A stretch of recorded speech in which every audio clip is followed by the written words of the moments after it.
Well, unfortunately, the Broncos just got some bad news right before the start of NFL free agency tomorrow, as the Kansas City Chiefs not only improved their roster, which is never great, but they also did it at the price of the Broncos losing one of their top free agent targets, which is linebacker Nick Bolton. The former second-round pick out of Mizzou has signed a 3-year, $45 million contract extension with Kansas City.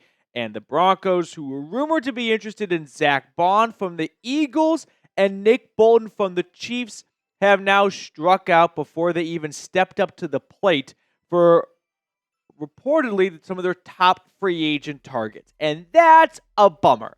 And I think a reason why we're seeing a lot of contract extensions before the start of NFL free agency is as the NFL salary cap balloons and skyrockets over the last couple of years, teams now have no reason not to bring their best players back, right? Whereas before, there was always this understanding of, well, if you win a championship, you're going to get gutted because you can't pay everyone, right? But nowadays, there's really nothing stopping you from paying, maybe not everyone, but close to everyone, like guys like Nick Bolton, who I think in other years, I know the Chiefs aren't coming off a championship this year, but in other years, like a decade ago, this would have been viewed as, hey, you really want to maximize your time with them because they are going to be too good to afford because you just don't have the space and wiggle room to pay these guys along with your star quarterback. Now with a near $300 million salary cap, you can bring back all of your good players. And so the Broncos, who I believe were looking to really improve their interior linebacker room in free agency, are going to have to go elsewhere. Barton is a free agent. Singleton's on the wrong side of 30 coming off a torn ACL. I would not have ruled out Denver looking to completely replace both those starting linebackers. But the free agency class at that position is just drying up. And it's never a really good class to begin with. Just this entire free agency pool, for all positions put together, there's really no one out there that if you really think about it, it's going to get a contract that's going to start with the number 1 and be followed by 2 zeros. Right? Last couple of years, there have been some big marquee names. This year, not so much, because those big marquee names, they don't reach free agency. Teams can afford to bring them back with the very big cap space they have now. So Zack Baun, Nick Bolton, Derrick Barnes, Lavonte David, Bobby Wagner, all of them re-signed before free agency, which is some tough news for Denver because they were looking to add and bolster their interior linebacker room. So who is left? Well, here are top, say, 10 inside linebackers that are going to be free agents if they don't get extended by the time I film this video and it gets published.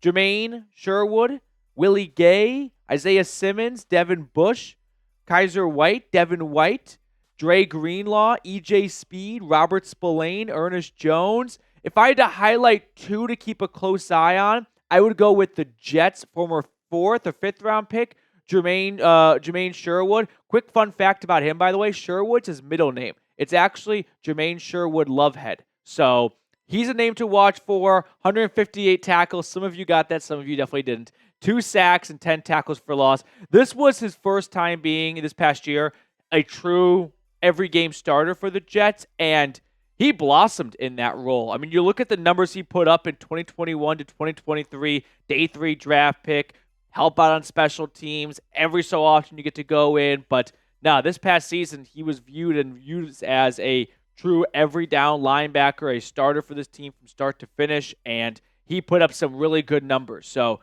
watch for him in free agency now that the top 2 guys are off the market. One other name, a familiar name, Raiders linebacker Robert Spillane. Also put up some really nice numbers as well. They had identical stats. Really?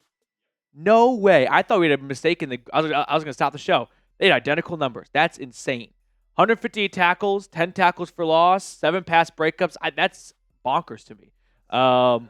Unless someone else screwed it up here. But anyway, back on track here. Spillane.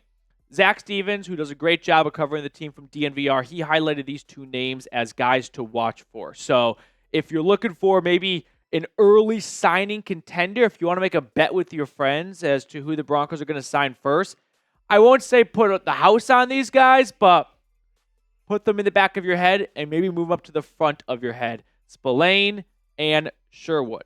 Now, before we talk more about some of the linebackers out there and a potential trade target for Denver, we are trying to get to 33,150 subscribers. The reason being is if we can get to that number before free agency starts Monday morning, 11 a.m. Eastern, my boss gave me the green light to go live on this channel, but I do need to get to that milestone. So please scroll on down, help a guy out, and click the subscribe button. And in return, you'll get free daily Broncos content. Now, as for the word that gets so much traction this like 1 week in time, splash, this was the potential splash position. I never viewed the running back or tight end position as a spot the Broncos were going to make a big seismic move in free agency for. I always viewed that as a draft to do. That's how they're going to satisfy that need, which meant the other two positions that Sean Payton called out by name, linebacker and safety, were likely going to be left to free agency. There's not a ton of great safeties out there, and if they do sign one, I don't expect it to be more than what they signed Brandon Jones to last year, which was a 3-year, $21 million contract. I wouldn't call that a splash signing. But if we go back to the free agent linebackers who are not free agents anymore because they've already been re-signed by their teams, I think you could say those were some splash-y contracts. A little splish-splash. Not quite kiddie pool, but not the deep end. $51 million, $45 million. Is that splash? What's a step below splash? I would say it's a step below splash. A drip's not enough. A sprinkle? A sprinkle? I'd call it a sprinkle. It's a sprinkle. So they were going to make a sprinkle right here. There's no sprinkle anymore. So I don't envision the Broncos making headlines over the next week or so with the signings they make. If they do make headlines, it's because they make a trade for someone, not because they go out and spend the most of any team or make the biggest signing of any team. So sorry if you were hoping the Broncos were going to be, at the front of everyone's headlines and front pages and all that stuff, and leading every single edition of SportsCenter the next week or so. That's not going to happen in my guesstimation. So with that being said, I would say watch for a linebacker trade, because if Denver feels like, all right, there's no one really in free agency that's worth what their market is. And by market is, I mean if the Broncos are competing with teams A and B for Robert Spillane, and teams A and B are giving up $5 million more for that player than Denver is, the Broncos might not feel like, all right, that's clearly your market because that's what some team is willing to pay you. We're not willing to pay you that amount. So instead, we'll turn to trade. And one name I have circled as a trade candidate is Jermaine Pratt. Why? Because the guy requested a trade. So this has kind of gone under the radar, inside linebacker, not that sexy of a position as it once was. Trey Hendrickson garnishing all the attention right now in Cincinnati. But if Denver feels like there's no one in free agency that is good enough for the contract we would give him, let's just use one of our draft picks for someone we feel like, hey, if this guy was in free agency, we'd be comfortable giving him that contract. Now, of course, we have to give up a draft pick as well, but if you really want to solve the inside linebacker problem, which personally I don't think is a huge problem, this could be a better way to go about it if you don't feel like the remaining free agent linebackers are all that great. Now, before we look at some of the other players I want to talk about on today's show, I do want to give you guys a quick heads up. This Broncos winter hat is on clearance. It's less than $10. It's $8.99 right now at chatsports.com/DEN hat. Now, I know that usually you don't go winter clothing shopping at the middle of March, but come October, November, you're going to be so happy with old you for buying this hat that's $8.99 when it usually goes for around $33 to $34. So I put this link in the comments and description of today's video. Check it out, chatsports.com/DEN hat. Now, I continue to preach I'd be okay with re-signing Cody Barton.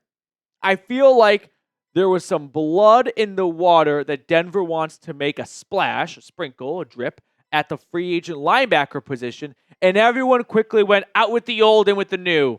Yeah, Barton was all right last year, but you know who's better? Zack Baun, Nick Bolton. And that's very true. But now that those guys are off the table, why not bring back Barton? Am I the only one that feels like he played pretty well last year?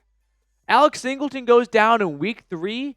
Barton, who's just been a special teamer more or less for a lot of his career, got some run on defense 2023 with the Commanders, and steps into that 2024 season as the linebacker 2, still battling for a starting gig with Justin Stranad and some other players, and ends up putting up some big playmaking plays and whatnot.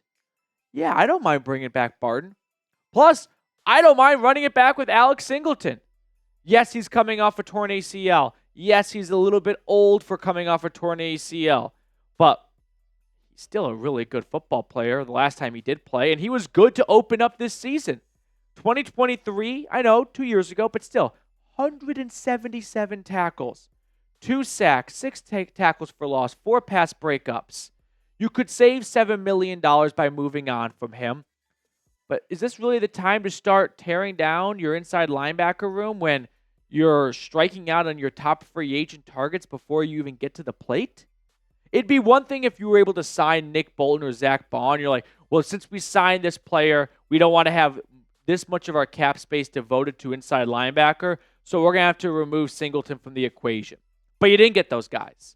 So is Jermaine Sherwood-Lovehead so good that you're like, we're going to pay him a ton, and now we have to move on from Singleton? Huh? Is Sherwood even better than Singleton? Younger, sure. Cheaper, I don't know. We'll see what he gets in free agency. But he sure would hope so.